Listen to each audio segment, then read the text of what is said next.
Good morning, all of you. My name is LS Chongad from Ratlam. मैं classical mechanics के एक नए टॉपिक्स के साथ आज पुनः आपके बीच उपस्थित हूँ।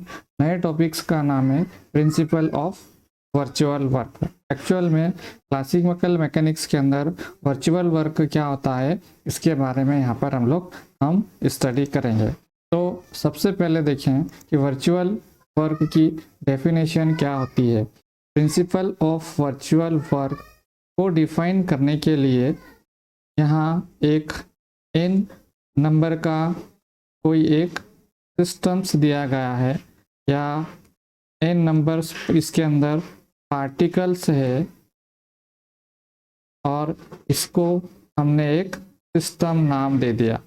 इस सिस्टम के अंदर एक पार्टिकल की हम यहाँ पर बात करेंगे, इसको नाम दे दिया मैंने, kth पार्टिकल दे दिया। और साथ ही साथ इस पार्टिकल के ऊपर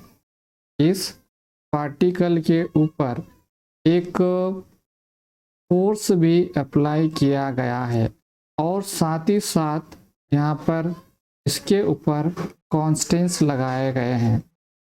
कॉन्स्टेंट्स की डेफिनेशन अगर देखना है तो मैं यार इस वीडियो के डिस्क्रिप्शन बॉक्स में लिंक दे दूंगा, उसमें आप इसके बारे में स्टडी कर सकते हैं।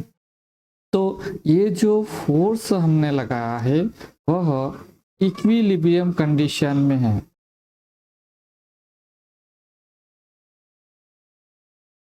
इक्विलिब्रियम कंडीशन दैट मीन्स यहाँ जो फोर्स लगाया गया है, इक्विलिब्रियम किस चीज़ को कहते हैं हम, यदि इस तरफ से फोर्स और इस तरफ से फोर्स सेम क्वांटिटी में लगाया जाता है तो ये जो बॉडी है वह इक्विलिब्रियम में कहलाती है।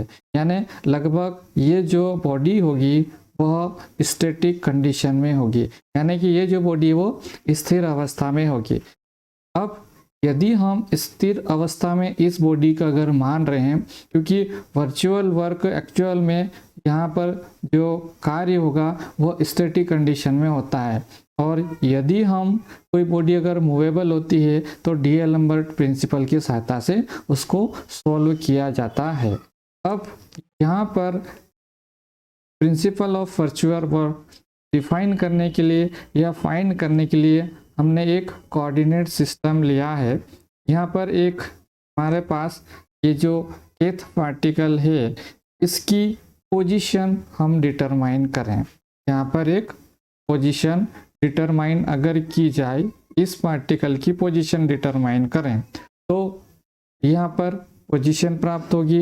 अब सेम पैरामीटर में हमने इसको एक दूसरे कोऑर्डिनेट सिस्टम में चेंज कर दिया, यानी दूसरे कोऑर्डिनेट सिस्टम के अंदर इसको मेजर किया, दूसरे कोऑर्डिनेट सिस्टम के अंदर इसकी पोजीशन को मेजर किया। तो यहाँ पर हम ये एज्यूम किया कि इसकी जो पोजीशन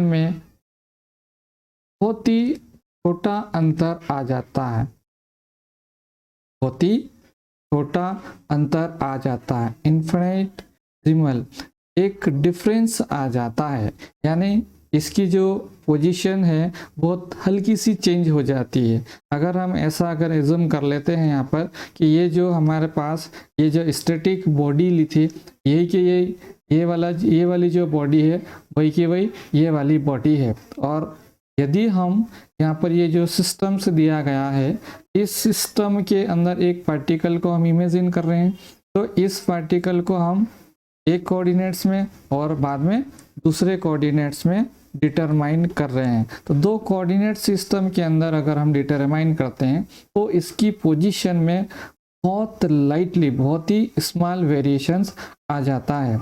ये जो वेरिएशंस आता है इसको हम यहाँ पर मान लेते हैं डेल आर के बराबर है। तो उस कंडीशन में, क्योंकि यहाँ पर ये जो हम बॉडी है वो तो स्टैटिक मान रहे थे, लेकिन यहाँ पर दो कोऑर्डिनेट सिस्टम में इसको अगर मेज़र करें तो इसकी पोजीशन में हल्का सा वेरिएशंस आ जाता है। तो ये जो वेरिएशंस अगर आता है तो इस कंडीशन में यहाँ पर एक वर्क किया जाएगा। तो वर्क इक्वल्स टू होता है फोर्स इनटू डिस्प्लेसमेंट।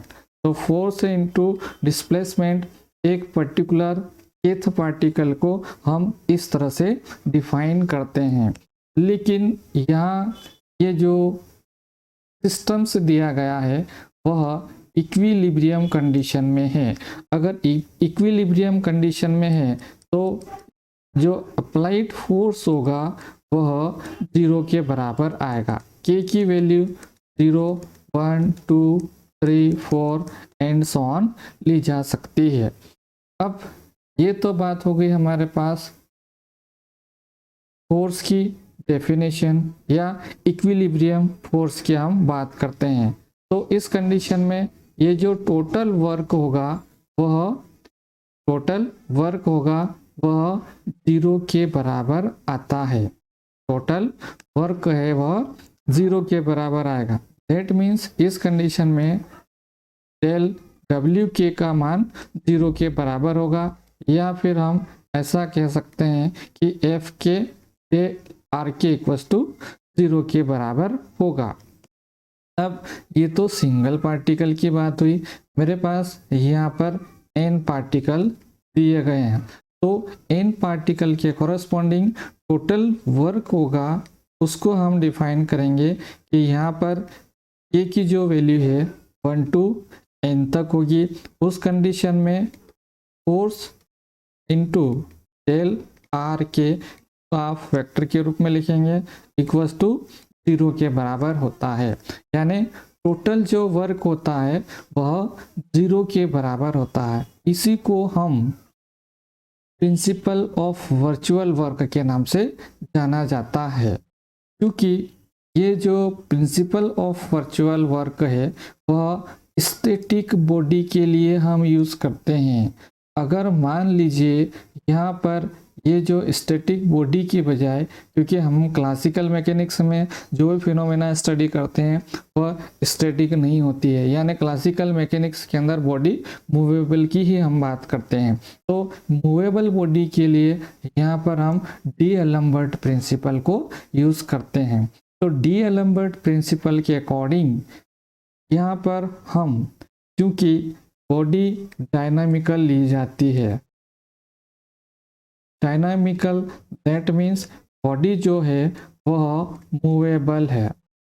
अगर बॉडी मूवेबल है तो उसके ऊपर हम फोर्स लगा रहे हैं, ये न्यूटन्स सेकेंड लॉ कहता है। तो इसके ऊपर फोर्स अगर लगाया जाता है तो फोर्स इक्वल्स टू होता है एम ए को कोई पार्टिकल्स लिया गया है का मास हम m ले लेते हैं। तो उस कंडीशन में कि जो वैल्यूज होगी वह इस प्रकार से निकाली जाती है।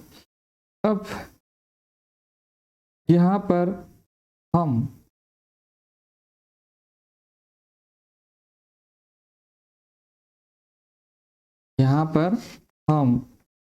अगर फोर्स लगा रहे हैं F equals to M A है, तो एम ए को हम कैसे डिफाइन करें, या फिर ये जो सेकेंड लॉ होता है वह मोमेंटम में वेरिएशन विथ टाइम, यानी dp के बाई dt, या फिर हम p डॉट के से डिफाइन करते हैं। तो F इक्वल्स टू यहाँ पर आ जाएगा p डॉट के बराबर आता है। तो इस कंडीशन में ये जो kth पार्टिकल की हम बात कर रहे थे p डॉट के इक्वल्स टू 0 आ जाएगा। तो ये एक नया फोर्स डायनामिकल बॉडी के अंदर जनरेट हो जाता है। अब ये जो नया फोर्स जनरेट हुआ है इसको हम रिप्लेस कर देते हैं इसके अंदर, यानी वर्चुअल वर्क के अंदर। अगर वर्चुअल वर्क के अंदर इसको अगर रिप्लेस किया जाए तो डी-एलम्बर्ट प्रिंसिपल के अकॉर्डिंग ये इक्वल्स टू 1 to n तक आएगा। ये जो फोर्स होगा एफ के माइनस पी डॉट के और डेल आर के इक्वल्स टू 0 आ जाता है। तो इस प्रकार से यहाँ पर इसको डिफाइन करते हैं। अब ध्यान से देखिए, इसको पुनः सिंप्लीफाई किया जाए, ए इक्वल्स टू 1 to n तक एफ के डेल आर के प्लस समेशन एन के इक्वल्स टू 1 to n या P dot K del R के इक्वल्स टू 0 लिखा जा सकता है। अब इसका जो मान है वर्चुअल वर्क की डेफिनेशन के अकॉर्डिंग 0 होता है।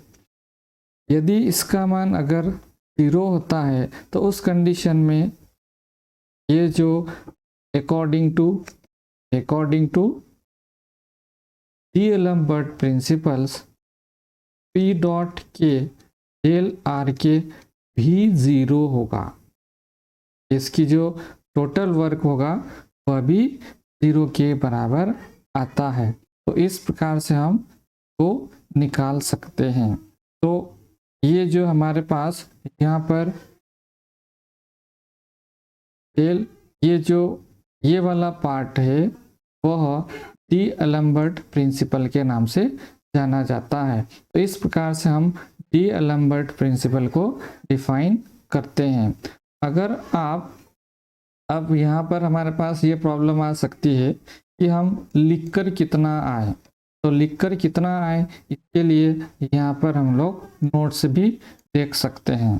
ये जो नोट्स है उसके अंदर देखिए हम लोग तो principle of virtual work and D'Alembert principle, ये जो डेफिनेशन से दी गई है इसके अंदर हम देख सकते हैं कि इसको किस तरह से डिफाइन किया जाता है। एफ के इक्वल्स टू 0 होगा।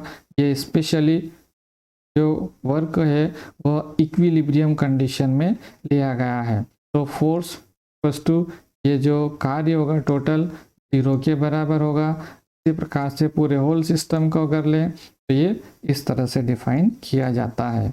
और अब यहाँ डायनामिकल बॉडी यानी डीएलएम्बर्ट प्रिंसिपल की बात करते हैं। तो न्यूटन्स सेकेंड लॉ के अकॉर्डिंग ये जो फोर्स होता है वह इसके बराबर होता है। अब ये जो फोर्स को सिंप्लीफाई किया ऐसा लिखा जा सकता है। इसकी वैल्यू वापस कहाँ रिटर्न कर दी, मैंने यहाँ पर रिटर्न कर दी। तो ये जो हमारे पास है वह डीएलएम्बर्ट प्रिंसिपल के अकॉर्डिंग टोटल वर्क आ जाता है। अब यहाँ पर यदि हम कांस्टेंट्स भी अगर लगा देते हैं, तो टोटल फोर्स आपका हो जाएगा अप्लाइड फोर्स और कांस्टेंट फोर्स के बराबर होगा। अब ये जो कांस्टेंट फोर्स अगर लगा दिया जाता है तो उस कंडीशन में ये जो अप्लाइड फोर्स होगा, ये जो इसका जो मान है वो इसके बराबर हो जाएगा 0 के बराबर। इसकी जो ये जो वर्क होगा वो 0 के बराबर हो जाएगा। उस कंडीशन में ये 0 के बराबर, तो उस कंडीशन में ये डीएलएम्बर्ट प्रिंसिपल का फार्मूला आ जाता है। तो इस प्रकार से हम डीएलएम्बर्ट प्रिंसिपल को डिफाइन कर सकते हैं या फिर उसको हम कैलकुलेट कर सकते हैं। Thanks for watching.